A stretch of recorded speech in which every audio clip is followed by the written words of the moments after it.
What's going on, ladies and gents, boys and girls, guardians of all ages, Joker back again, once again. So in the preview for the buffs and nerfs coming to Shadowkeep, Bungie said something a little weird when it comes to hand cannons. Now, hand cannons are by far one of, if not the most popular weapons in all of Destiny. So any changes coming to hand cannons will fundamentally affect Destiny from PvE to PvP. With Shadowkeep, if we look at what's getting buffed and nerfed, it looks like Bungie is really kind of changing the meta so that high rate of fire pulse rifles will be good in PvP, and slow rate of fire pulse rifles or scout rifles will be the go-to in PvE. Hand cannons look like they're getting pushed out of the meta, because while it looks like they're finally fixing a problem that's been going on with hand cannons since day fucking one, and we'll get to that in a minute, they're also changing the way that range affects damage fall off. So enough of this half-assed preamble, let's go ahead and get to the changes, and then we'll get to my thoughts. PvE damage against minor enemies increased by 30%. Lightweight and adaptive hand cannons use a new firing animation while aiming down sights. This change was made to increase weapon accuracy when firing these weapons as fast as possible. EX. Currently, players can shoot faster than the recoil animation of the 140 and 150 archetypes. So, while the hand cannon looks to have fully reset from recoil, the following projectile will be shot as if the weapon is still in a recoiled state. Reduce the effect the range stat has on damage range falloff, effective range, for this weapon archetype. On top of that, ricochet rounds is getting a rather unnecessary nerf. Ricochet rounds remove the hidden bonus to damage falloff. So now the part of the video that people are actually here for, the fucking rant, because oh boy, let me make sure I understand this correctly. In the move from Destiny 1 to Destiny 2, not only were hand cannons just outright fucking butchered by a continuing set of decisions that had been outright crippling the class since fucking Taken King, Last Word, Thorn, Hawkmoon, those nerfs I understood. I didn't necessarily agree with them or like them, but I got it. Legendary hand cannons? What the actual fuck? And it didn't just stop with this nerf. Things kept progressively getting tacked on or uncovered, like ghost bullets. Then we come to D2, and like I said, the class was utterly butchered. Stat-wise, damage-wise, handling-wise, every hand cannon was way worse than its Destiny 1 counterpart going into Destiny 2. And on top of that, even worse bloom, and the removal of in-air accuracy. But that's not apparently all. Ladies and gents, boys and girls, guardians of all ages, no. For you see, the jerk-off geniuses over at Bungie managed to, somehow, some way, fuck up the recoil animation for 140s and 150s. Are you fucking kidding me? How? How do you do that? No, you know what? Benefit of the doubt. Let's not frame this as, how do you do that? Mistakes happen. Ones are zeros, zeros are ones. Stuff gets through and shit happens. But explain to me when the community has consistently held the opinion that 140s and 150s are off. There's something off about firing them. There's something off with the recoil and just, it doesn't feel right. When the community has had this opinion for years, why does it take Bungie 2 fucking years, going on 3, to actually, I don't know, get around to checking this out, figuring out what the problem might be? Because, mind you, ladies and gents, boys and girls, guardians of all ages, this doesn't remove bloom, this isn't gonna fix the issues with bloom. This is literally nothing more than fixing a visual error where the hand cannon wasn't doing exactly what the stats said it was supposed to do, nor was it doing what Bungie said the hand cannon was supposed to do when recoil was allowed to reset, because it wasn't resetting. And we've been saying there was something off about these hand cannons for years, and now they've finally done something about it. If I'm not grateful for this, excuse me, I'm merely baffled, perplexed, astonished, waylaid, maybe even somewhat bemused at the prospect that it took 2, almost 3 years to not only figure this out, but do something about it. But I guess I digress. Bungie is, after all, fixing it. It only took them almost 3 years. But hey, fucking details. And you know what, actually? This wouldn't be so bad if they did it like in the first year, or if they, I don't know, maybe listen to the community when they said, hey, Bungie, something's off with hand cannons, can you take a look at this? That's why this is so infuriating. But again, I digress. Next we come to the worst worded bullet point, I think, in the history of Bungie. Reduce the effect the range stat has on damage range falloff, effective range, for this weapon archetype.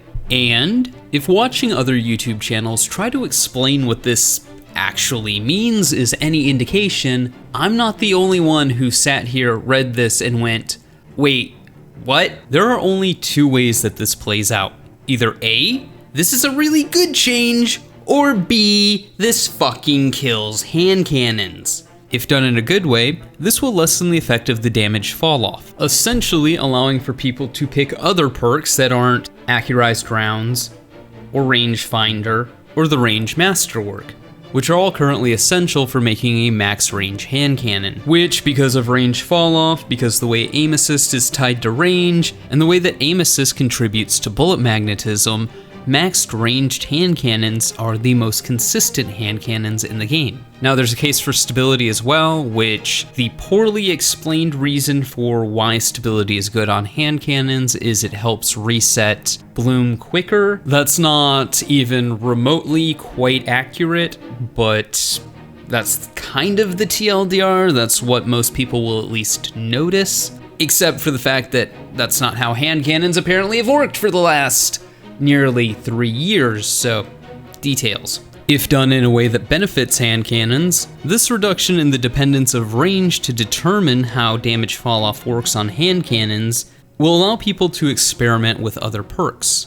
Maybe you build a hand cannon now with a handling masterwork and snapshot, and you have kind of a follow-up sidearm dueling weapon. Because let me tell you, ladies and gents, boys and girls, guardians of all ages, when the meta shifts to horror's least, with kill clip, basically any of the middle perks, with rangefinder, head seeker, and under pressure being notable, with high caliber rounds and something that increases range, or hey, small bore, you'll probably want a quick dueling type weapon, something that handles really, really crispy. But we come to the second part of our issue. Air quote, issue, dun dun dun dun dun, lightning crackle, lightning crackle, lightning crackle, high-end budget sound effects here. If this nerfs hand cannons in a bad way, where there's an arbitrary range at where damage just immediately falls off and it doesn't matter how much range you put on your hand cannon, it's always going to start there, and it's always going to continue on regardless of how much range you have. Not only do things like rangefinder and accurized rounds and range barrels actually become more important, because this lessens the effect, it doesn't immediately stop it, so even if your range drop-off starts at 25 meters, no matter what you're doing, you can still hopefully, maybe, kind of sort of push that out a little bit further to where you're not just shooting farts in the fucking wind at maybe, hopefully 30 meters, maybe even 35 if you're lucky. I'm using arbitrary numbers, but you get the point. If that's the case, say goodbye to most, if not all, exotic hand cannons, with maybe the exception of Ace of Spades. You know, in spite of the fact that Bungie has released a new exotic hand cannon with practically every DLC, yeah, if this change ends up going south, 1, prepare for a pulse rifle meta, that's all it's gonna be. 2, prepare for hand cannons to be eternally dead. 3, prepare for Bungie to release a ton of useless fucking exotics because, again, every release has had an exotic hand cannon, and apparently seems to continue to do so with Ariana 3's Vow. The thing about this is, while hand cannons are basically the meta, they're not in a great place, at least as far as functionality goes. One, you have the 150s and 140s completely shitting the bed because their stability animation hasn't been accurate for the last nearly 3 years. But even then, hand cannons, while consistently used, were consistently used in the 180s range, because really powerful weapons like Luna's Hal and Not Forgotten. Of course, that's on console. On PC, you see Ace of Spades, you see Thorn, you see Austringer, you see spare rations, you see a lot of other things. So while yes, Bungie has fixed the hand cannon recoil issue apparently, does it really fucking matter if they then go ahead and nerf them into the ground? Oh yeah, and as far as that 30% buff against miners in PvE goes, that's kind of misleading. In fact, that's very misleading. As currently, precision weapons do 50% damage to miners, but they're going ahead and removing that, so basically you're losing 20% damage in the trade-off. This was poorly explained, and yeah, that's how that works. So, yay, hand cannons got nerfed 20% in PvE against miners. Anyways, with the exception of fixing the recoil animation on hand cannons, everything else Bungie is doing to them categorically sucks. And while they're meta, and maybe that's annoying to some people with some outliers like Ace of Spades and Spare Rations on PC, hand cannons aren't that big of an issue. They're not that big of a game changer. So why are they getting nerfed so hard? Because Bungie wants pulse rifles to be the next big thing? Okay, I guess. But that's a really shit way to create a meta. It's super artificial. It's like, oh hey, let's nerf something so that we can make something else good. Oh, what? Why? No, stop it. That's stupid. But hey, those are just my thoughts. Let me know yours in the comments below. And like always, stay frosty.